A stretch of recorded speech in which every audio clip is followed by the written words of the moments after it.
So, what did we learn on the Star Trek this year, kids? Hey, it is episode 239 of, Trekland Tuesdays Live. One more time, one more Tuesday. Coming at you right here with me, Dr. Trek Larry Nemecek, right from the heart of Trekland through Portal 47 for some clarity, sanity, and the big picture in all things Star Trek. And you know, gang, there's nothing more big picture than your typical end-of-the-year wrap-up show. So it is kind of a dearth of news, and thank goodness. Who needs more news at a time like this? Although we are getting new episodes of Trek. Another new discovery is coming down the pike this week. It'll be the finale for the newly announced break in the season. We were just talking about how that seemed to be an old concept that nobody wanted to, that must have not panned out well. And lo and behold, here we are breaking the season of Discovery almost in half. In this case, though, it's not to take a break, but it's to let the other end of the first part of the first season of Prodigy have some time alone without overlapping. But hey, if you are new to Tuesday, before we launch into everything, if you're new to joining us here on Tuesdays Live, welcome so much. Hope you're having a wonderful holiday. Hope you're having a wonderful Trek holiday in the midst of all of it, however that happens. But yes, let's get to it. The world is shut down pretty much for the holidays. Should I take the week off or should we do a retrospective show? Oh, let's do this. Especially since I kind of came to I was doing a guest visit with Matt Miller at Trek Zone down in Australia. And I had kind of a realization hit me, just as it was coming out of my mouth, that I wanted to include today. What did we learn in Trek today? I think the first thing we all learned this year was there is no black and white on-off pandemic switch, right? Either in life at large or here in fandom, here in Star Trek. We kind of learned to live. Everybody who was has it been a year since we were all having the thank God for 2021 parties, so now 2020 can be over? Well, how'd that work out for you? A great big heaping helping of gray, right? We're figuring it out one step at a time. We got 1 foot in, 1 foot out. We've got waves, so long Delta, hello Omicron. Hopefully, it's been a good case of learning what patience is. I know some people seem to be flunking that test, but for most of us, I think this is what happens. There is no on-off switch to a pandemic. We're gonna gradually get back to normal, or what I hope is an enlightened new normal, where we learn a few lessons along the way. Jury's still out on that in a lot of different levels. We have learned that, we can do anything with virtual after a disaster like this. But, I don't mean this, because I've been doing this since 2015 with Portal 47, and Trekland Tuesdays Live, yes, is coming up on its 5th anniversary. Yeah, with my iPhone on Facebook only. Some of you go back that far with me. Yep. And they're all there on Facebook. I don't know if I'll ever bring them all over to a YouTube archive, but they're there. They're there. They pretty much started with the early trailers for Discovery. So that's how far back that goes. And the need for some clarity, sanity in the big picture then, when the tubes were melting down with stupidity and toxicity. Toxicity. But no, I don't mean just this. I mean everything. I mean cons, appearances, live events, premieres, much less school and church and lectures and all of that. We learned to do it, and the world did it in 2020. What we've learned in 2021 is that this is just going to make up part of the playbook. This is going to be with us. There's a silver lining to, I know the Zoom stock owners are raking it in, but there's a silver lining to this to carry forward. And we've all learned a lot about it. And look, we've had cons be canceled, not just once, but twice, in favor of going virtual, and they're still surviving. They're still hanging in there. Everybody, of course, wants to go live again. You can just do more, be more, have a bigger scope, make more money, spend more money, see more people live, feel human. But this has grown from more than a lifeline. It's grown to its own way of being in some ways, and some things you can do better virtual. You can do lower budget. You can be really creative and do out-of-the-box things. It's certainly expanded the TikTok world and all of that. We've learned to look at virtual as not just a lifeline, but as a thing in and of itself. It's not going to go away, no matter what aspect, socially or in longer term communication like this. And we've also learned, speaking of virtual, we've also learned to maybe pick and choose, that not everything should be virtual. We've learned, everybody experiences Zoom fatigue, and we've learned maybe to save the best stuff for Zoom and not worry so much about the little. Nobody likes, especially if you're working on Zoom, save your special stuff. I remember lots of fans saying, oh my God, I'm on Zoom all day for work, meetings and whatnot. And now to come home and do something enjoyable. If you weren't used to being virtual before, like the Portales, it was kind of a shock. So I think we've learned to filter a little bit and back off and keep our sanity in the middle of everything else. In the middle of all the other ways we keep our sanity these days. I think watching our Zoom budget has been one thing. And maybe producers and content creators. I hate that word. Oh, look, here's some content for you. But those of us who deal with this all day maybe learn to take it easy with content creation and videoing a little bit, as well as everybody who's on the old tubes every day on your phone or your iMac. I think we've also learned that even though we're still pandemicking, if we do it right, we can baby steps our way back, right? If everyone, as we say here, does all the things, Now, is that a lesson that all of society learned? I wish.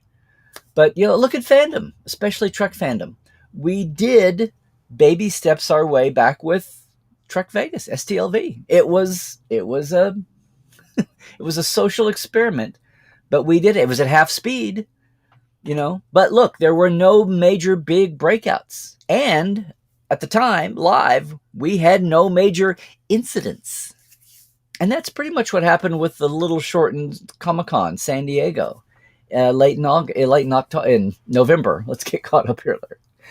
It was the same way. It wasn't just Trek fandom, because Trek fandom, as you know, is the nicest fandom, at least when we're live. The trolls come out of the closet when they've got the safety of the online mask, anytime, anywhere. But even then, still, I'm going to say Star Trek fandom is the nicest fandom. But yeah, fandom writ large, Comic-Con San Diego pretty much was the same way. No huge incidents. Didn't hear about a big, a super spreader event coming out of Comic. There was an anime con, was it New York? Where there was kind of a spreader event happening. But that's anime fandom. Can't speak for that. That's New York. But in all fairness, Omicron has been very pervasive and kind of took everyone by surprise, came out of nowhere until we got our bearings with it and people realized, okay, it's back to the N95 super masks for this sucker, even being twice vaxxed and a booster. Now, here we are talking about the disease and the steps, because that's where life is, and we just want our Star Trek. At the same time, isn't it? Isn't this a Star Trek plot? My God, this could even be a streaming serial overarching plot for a modern short-term show. Not this year, please. Not next year, please. Maybe in 5 or 10 years, we can look back with some distance. But yes, we did learn this year that it doesn't have to be the end of everything. And it doesn't have to be the end of everything in a lifeline kind of way. We can incorporate this and take our baby steps, ooze our way back to something real if we're doing everything the right way. And we can't always cover everything. But if we're smart, if we use our God-given Spock data sense of rationality and science, we can science the hell out of this. And we really have in a big picture way. And I think fandom has in a big way too. I was so proud of everybody, including, sometimes the punching bag of live events, even creation, because all the rules were enforced. And to fandom's credit, there wasn't a lot of pushback because people got it. And to be fair, it was kind of self-filtering. If you didn't get yourself to Vegas, if you'd had tickets, there were tons of people who did refunds, tons of tickets who sat at home with their tickets because I think maybe they weren't happy about having to go through all the protocols. Or maybe they thought that being masked up was pointless. Maybe they were totally vaccinated, but they just thought it was a waste of time to go to a con where you felt so limited. And I get that. That's totally it. But what are all the reasons those who were there had an interesting, historic, I'll never forget it, We did every photo mask on, mask off. But it worked.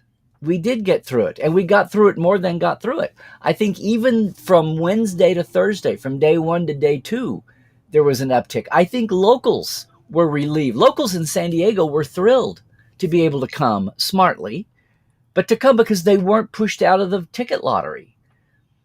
They actually lived local. Like, people came up to me and said they hadn't been to a San Diego Comic-Con in 10 or 12 years, and they'd gone for 20 years before. They were locals and regionals who just got pushed out of the algorithm. Loyalty be damned. Distance be damned.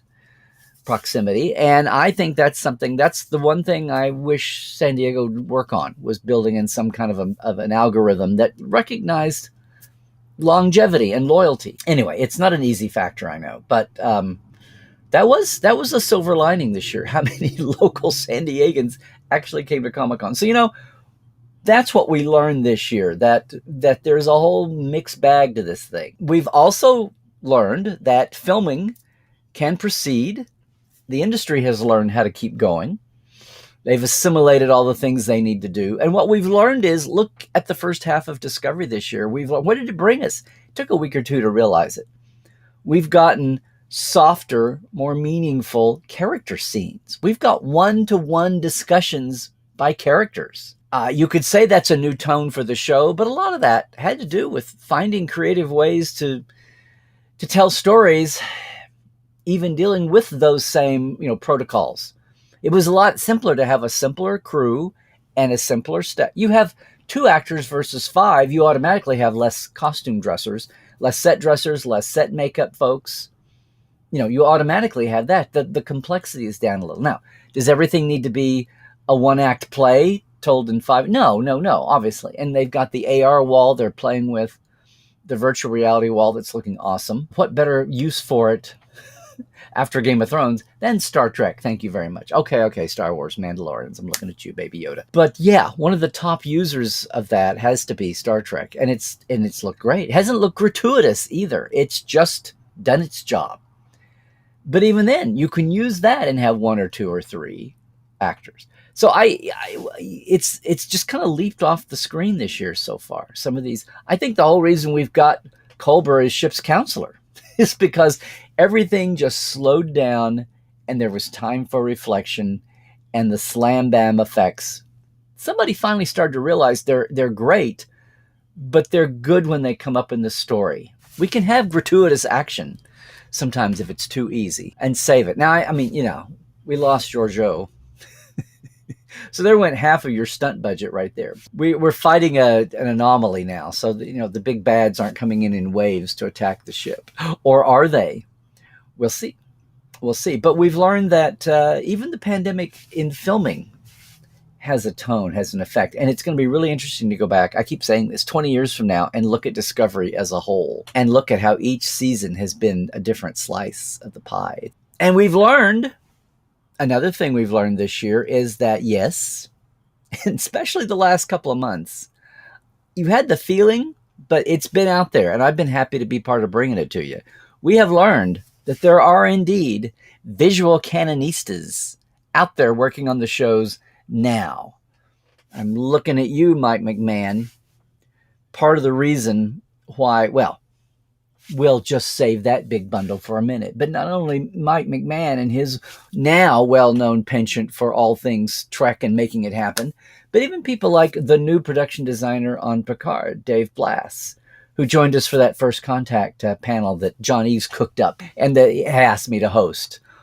In the middle of all the folks who actually worked on First Contact reminiscing, there's a great, and I've done a Tuesday Live about it a few weeks back, a great statement about how it's not about putting your stamp on Star Trek, which is what the creatives, the visual creatives, quite naturally want to do. They want to go get their Emmy. They want to get their Guild Award. They got to compete against people in other series, other creations, other projects. But the way you do that with Star Trek, as Dave said, is you don't put your stamp on it. The forebears put their stamp on it. What your stamp is to find how to make it relevant and exciting in 2017, without throwing away the kitchen sink.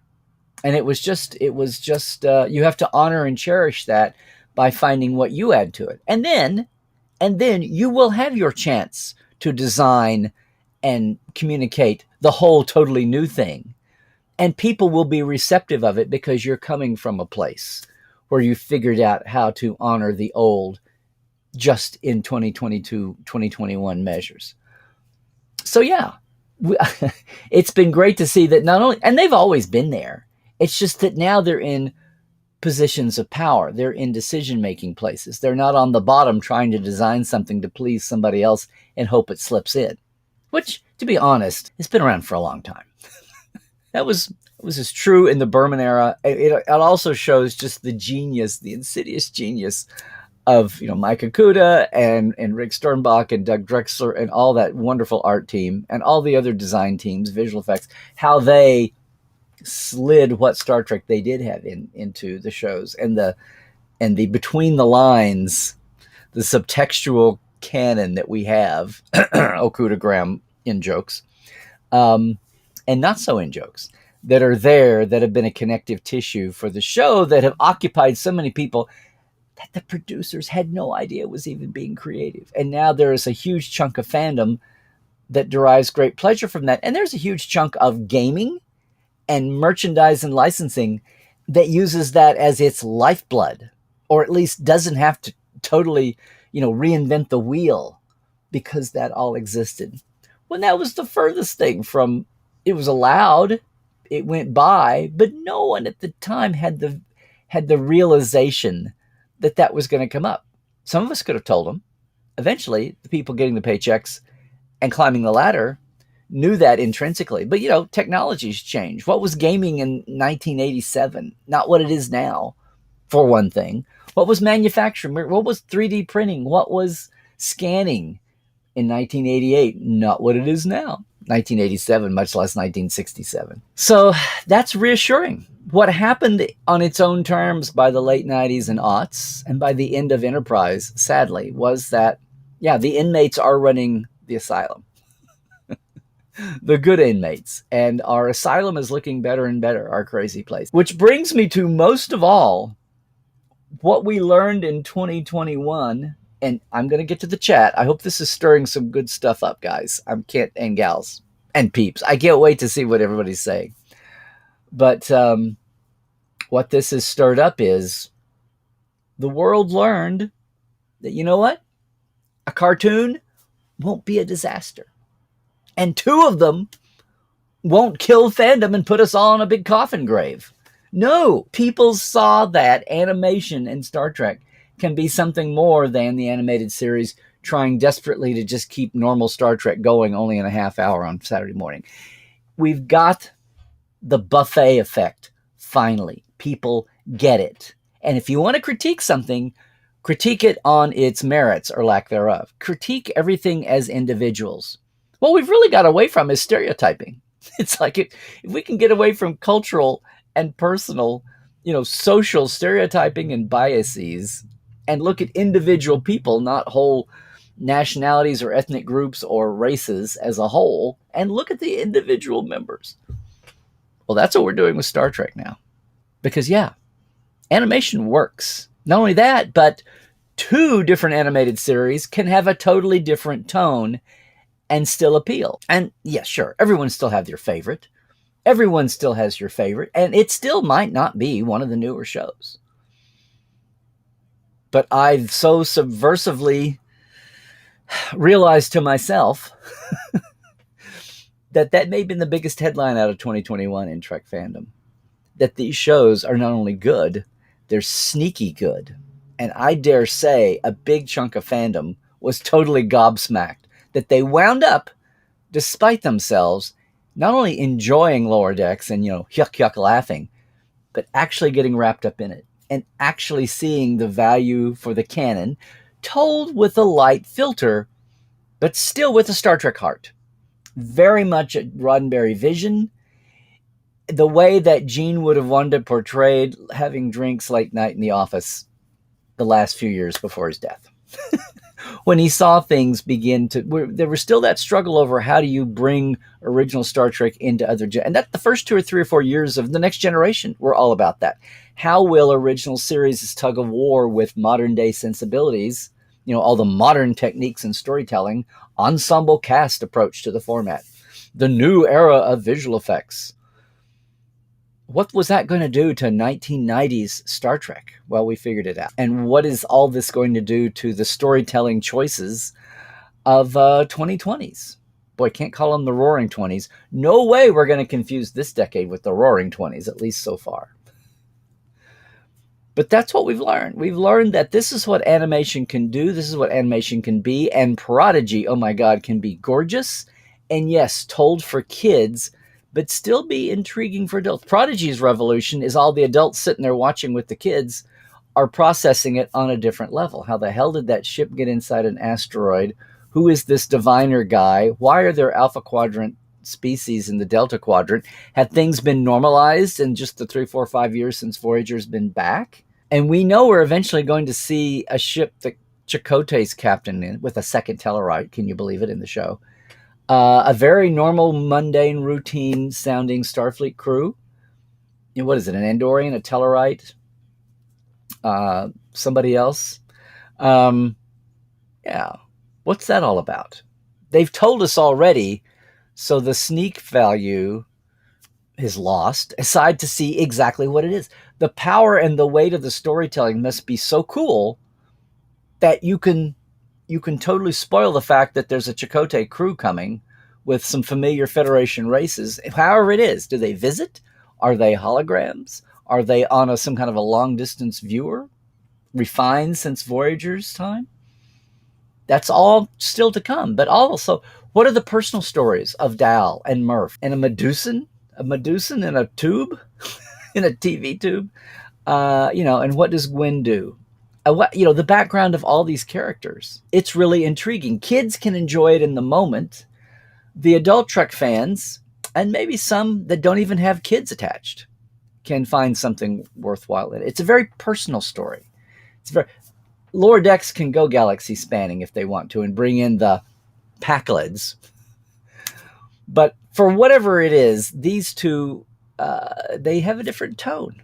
And neither one killed the franchise. A lot of folks will tell you that Lower Decks is their favorite Trek of all time. Partly because it embraces all the other ones and then moves forward.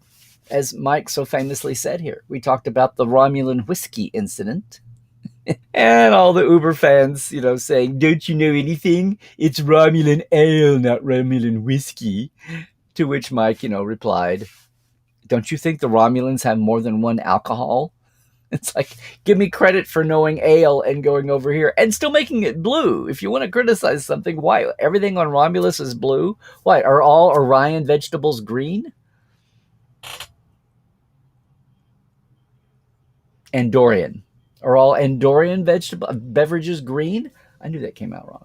But you know what I mean. Yeah, it's all been food for thought. It's really an enriching time. It's really opening the parameters. And people, a lot of nervous ninnies have been won over. Again, that's not a blank check to just roundly praise everything. Critiquing is something that happens week by week. And yeah, there's a lot of folks that still haven't. There are a lot of folks who sincerely still wonder about the tone of storytelling, and it's just not for them. And maybe they can find a difference between Lower Decks and Discovery or Prodigy and Picard. And maybe there's a whole chunk of fandom that is so waiting still for Strange New Worlds. And we will see all about that when we finally get to it. Now, with this being, we're going to lose 4 or 5 weeks there on our old timeline. So Picard will be pushed back 4, 5, 6 weeks, and then Strange New Worlds is coming out in June.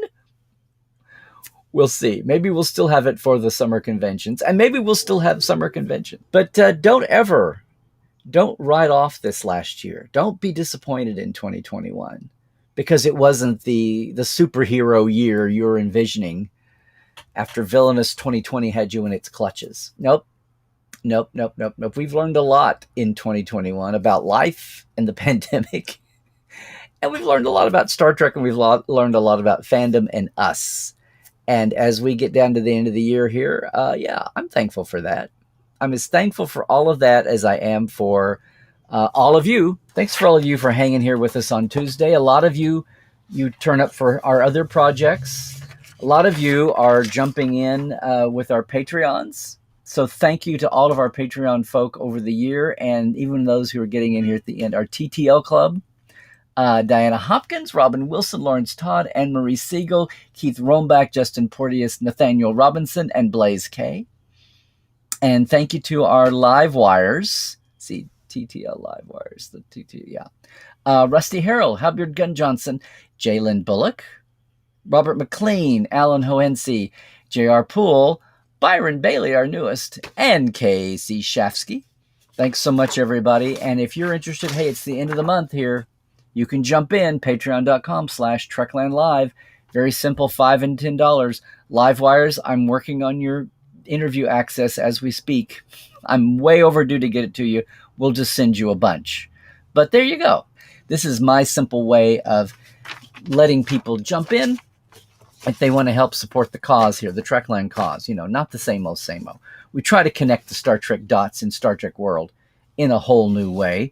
And if you really want to, jump in and do that with us, let me just say, portal47.net. Just jump in. Come on. We will get you. We just want you to be in the portal. We want it to be a bonus.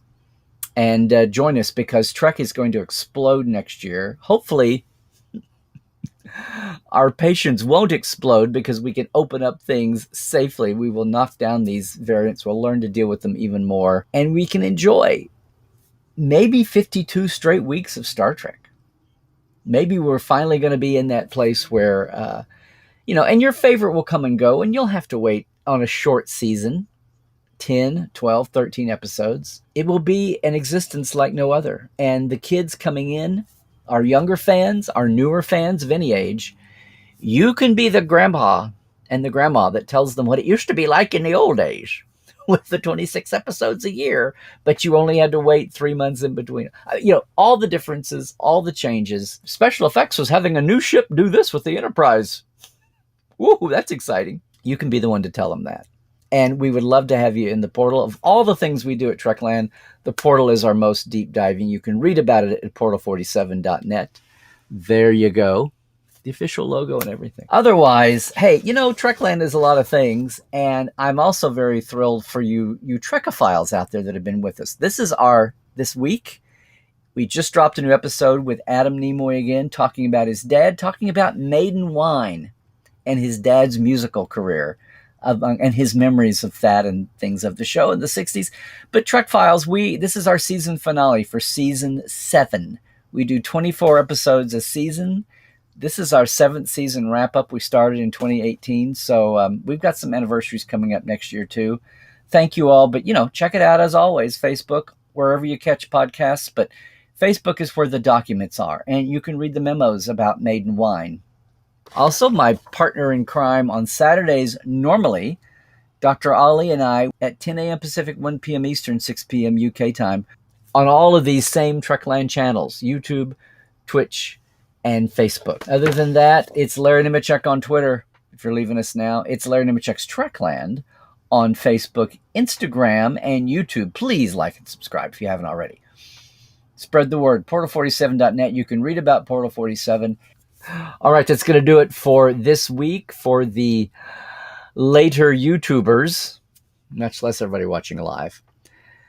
Just stay well, everybody. Do all the things. Come on. Stay woke. Check your sources. The trolls and the bots are still out there. Keep your mind open. Do all the things that you were never told before by trusted people. And most of all, Trek well, everybody. Happy New Year.